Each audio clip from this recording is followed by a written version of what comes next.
Okay guys, welcome back to the channel. It's Bad Joey here again with another video, and today we are talking about the civilizations we want to see coming in Age of Empires 4. The two confirmed Age of Empires 4 civilizations are the English and the Mongols. Isgreen comments that there is a wide spectrum of civilizations that goes from very understandable if you've played the previous Age game to quote-unquote you need to learn a lot to really play these ones well. Before we start with our predictions for the rest of the civilizations, let's talk about the ones that are already confirmed. First, the Britons, or the English. Following the withdrawal of the Roman legions to Gaul, which is modern France, around the year 400, the British Isles fell into a very dark period of several centuries from which almost no written record survives. The Roman-British culture that had existed under 400 years of Roman rule disappeared under relentless invasion and migration by barbarians. Celts came over from Ireland. A tribe called the Scotti gave their name to the northern part of the main island, Scotland. Saxons and Angles came from Germany, Frisians from modern Holland, and Utes from modern Denmark. By the year 600, the Angles and Saxons controlled most of the area. By 800 AD, only modern Wales, Scotland, and West Cornwall remained in largely Celtic hands. As for the Mongols, well, there were nomads from the steppes of Central Asia. They were fierce warriors who fought each other over pasture lands and raided developed civilizations to the east and south. At the beginning of the 13th century, the Mongol clans united and began a campaign of foreign conquest. Following in the hoofprints of the Huns, their predecessors by 1,000 years, they carved out one of the largest empires the world has yet seen. The Mongols inhabited the plains south of Lake Baikal in modern Mongolia. At its maximum, their empire stretched from Korea across Asia and into European Russia to the Baltic Sea coast. They held most of Asia Minor, modern Iraq, modern Iran, Afghanistan, Pakistan, Tibet, parts of India, parts of Burma, all of China, and parts of Vietnam. So with these two out of the way, we're gonna briefly talk about the history of each main civilizations, then move to the list of potential DLC civilizations. Within the European map, we'll start with the French. France began the Age of Exploration as one of the more powerful nations in Europe economically, militarily, and geographically. Initially, they trailed the Spanish and Portuguese in the quest for overseas trade and empire, but made significant progress in the 17th and 18th centuries. They were exploring and attempting to settle in North America before the British, as they were attracted to the fishing off of a newfound land, fur trading, and their search for a northwest passage around the Americas to the Pacific Ocean and Asia.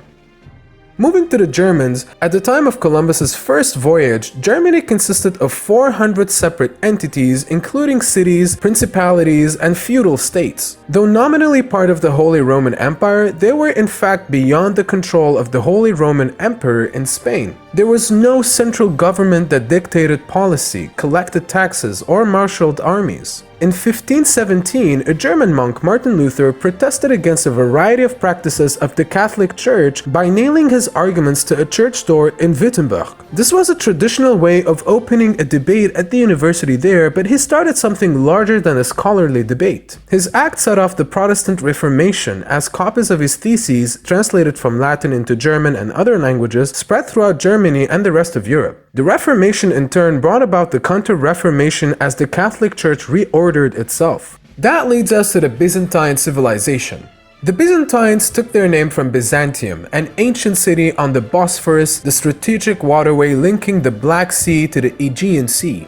The Roman Emperor Constantine had renamed the city Constantinople in the 4th century and made it a sister capital of his empire. This eastern partition of the Roman Empire outlived its western counterpart by 1,000 years, defending Europe against invasions from the east by Persians, Arabs, and Turks. The Byzantines persevered because Constantinople was well defended by walls and the city could be supplied by sea. At their zenith in the 6th century, the Byzantines covered much of the territories of the original Roman Empire, lacking only the Iberian Peninsula, modern Spain and Portugal, Gaul, modern France, and Britain. The Byzantines also held Syria, Egypt, and Palestine, but by the middle of the 17th century, they had lost them to the Arabs. From then on, the empire consisted mainly of the Balkans and modern Turkey.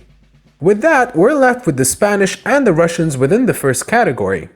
Regarding the Spanish, in 1492, the combined kingdoms of Aragon and Castile completed the reconquest of Spain, driving the last of the Moors back to North Africa. At this moment, the discoveries of Columbus fell into their lap. They followed his first voyage, which was a little bit more than disappointing at first, revealing new continents but not the Asian source of gold or riches they sought. That changed, however, when first the Aztec and the Incan civilizations were discovered in the interior. Both were destroyed in audacious and brutal campaigns and looted of enormous treasure. As for the Russians, the largest nation in Europe by area and population, Russia in 1500 was relatively backward and far from the Renaissance that was blossoming to its west. It was striving to expand and having success mainly to the east, towards Siberia. Under Peter the Great, a particularly able Romanov Tsar, they began an effort to import Western technology and knowledge, but progress was very slow. They fought both the Swedes to the north and the Ottomans to the south with some success.